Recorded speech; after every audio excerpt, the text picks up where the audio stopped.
નમસ્કાર વિદ્યાર્થી મિત્રો, સ્વાગત છે તમારું આજના એક નવા વિડીયોમાં। જ્ઞાન સાધના જે સ્કોલરશિપ છે એનું રિઝલ્ટ 18 તારીખે આવી ચૂકી છે અને હવે એનું મેરિટ લિસ્ટ પણ બહાર પાડવામાં આવી ચૂકી છે। તો શું છે આ મેરિટ લિસ્ટ, કોને આ સ્કોલરશિપ મળવાપાત્ર રહેશે, એની સંપૂર્ણ ચર્ચા આજે આપણે આ વિડીયોમાં કરીશું।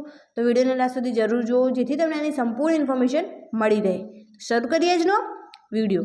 4.46 લાખ જેટલા વિદ્યાર્થીઓમાંથી 96 કરતાં વધુ માર્ક્સ મેળવનારા માત્ર 280 સ્કોલરશિપ પરીક્ષામાં ધોરણ 8ના 2.67 લાખ વિદ્યાર્થીઓએ 40 માર્ક્સ પણ ન આવ્યા। 30,387 વિદ્યાર્થીઓ મેરિટમાં સમાવેશ છે। 30,787 વિદ્યાર્થીઓ છે એમનો મેરિટમાં સમાવેશ થઈ ચૂક્યો છે અને એમને ચોક્કસપણે જે છે એ સ્કોલરશિપ મળવાપાત્ર રહેશે।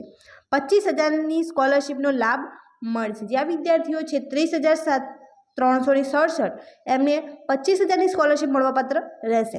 રાજ્ય પરીક્ષા બોર્ડ દ્વારા આજે શનિવારે એટલે કે કાલે શનિવારે 18 તારીખે મુખ્યમંત્રી જ્ઞાન સાધના મેરિટ સ્કોલરશિપ પરીક્ષાનું પરિણામ જાહેર કરવામાં આવ્યું હતું। આ પરીક્ષામાં ઉપસ્થિત રહેલા ધોરણ 8ના કુલ 4.46 લાખ કરતાં વધુ વિદ્યાર્થીઓ પૈકી માત્ર 280 વિદ્યાર્થીઓને 120 માર્ક્સની પરીક્ષામાં 96 કરતાં વધુ માર્ક્સ આવ્યા છે। એટલું જ નહીં, 2.67 લાખ જેટલા બાળકો માત્ર 40 માર્ક્સ પણ મેળવી શક્યા નથી। પરીક્ષાના આધારે 50% એટલે કે 60 કે તેથી વધુ માર્ક્સ પ્રાપ્ત કરનારા 30,387 વિદ્યાર્થીઓનો મેરિટમાં સમાવેશ કરવામાં આવ્યો છે। તો જેમને 50%થી વધુ છે એમનો મેરિટમાં સમાવેશ થઈ ચૂક્યો છે। તો તમે તમારું રિઝલ્ટ જોઈને ચેક કરી શકો છો અને તમારે આનું રિઝલ્ટ જોવું હોય તો તમે SCB વેબસાઇટ પર ચેક કરી શકો છો। અને જો તમને આમાં પણ દિક્કત આવતી હોય તો તમે કોમેન્ટમાં જરૂર જણાવો જેથી હું તમને આની પ્રોસેસ બતાવતો વિડીયો પણ શેર કરું। મેરિટમાં સ્થાન પ્રાપ્ત કરનારા પૈકી 25,000 વિદ્યાર્થીઓને સ્કોલરશિપનો લાભ મળશે। મુખ્યમંત્રી જ્ઞાન સાધના મેરિટ સ્કોલરશિપ યોજનામાં ખાનગી સ્કૂલોમાં પ્રવેશ લેનારા વિદ્યાર્થીઓને ધોરણ 9 અને 10માં વાર્ષિક 22,000 અને ધોરણ 11-12માં વાર્ષિક 25,000 રૂપિયાની શિષ્યવૃત્તિ મળશે। સરકારી ગ્રાન્ટેડમાં પ્રવેશ લેનારા ક્રમશઃ ₹5,000 અને 7,000 શિષ્યવૃત્તિ મળશે। ધોરણ 8ના વિદ્યાર્થીઓને ગત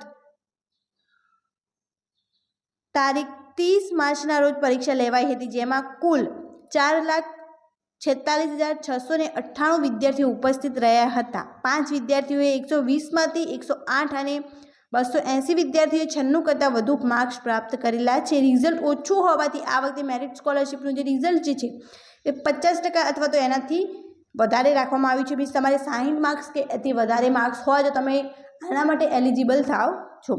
120ના ગુણના પેપરમાંથી કેટલા વિદ્યાર્થીઓએ કેટલા માર્ક્સ મેળવ્યા છે? તો 0 થી 39માં છે 2,67,107, 44 થી 44ની વચ્ચે છે 63,900 અને 79, 45 થી 49ની અંદર છે 41,120, 50 થી 54ની અંદર છે 26,626, 55 થી 59ની અંદર છે 17,479 અને આજે 60 થી ઉપરવાળા જે બધા જ વિદ્યાર્થીઓ છે એમને સ્કોલરશિપ મળવાપાત્ર રહેશે। તો જે 60 થી 64ની અંદર છે એ 11,306, 65 થી 69ની અંદર છે 7,591, 70 થી 74ની વચ્ચે છે 4,822, 75 થી 79ની વચ્ચે છે 2,656, 80 થી 84ની વચ્ચે છે 1,780, 85 થી 79ની વચ્ચે છે 1,094, 90 થી 94ની વચ્ચે છે 490, 95 થી 99ની વચ્ચે 246 છે। એના પછી છે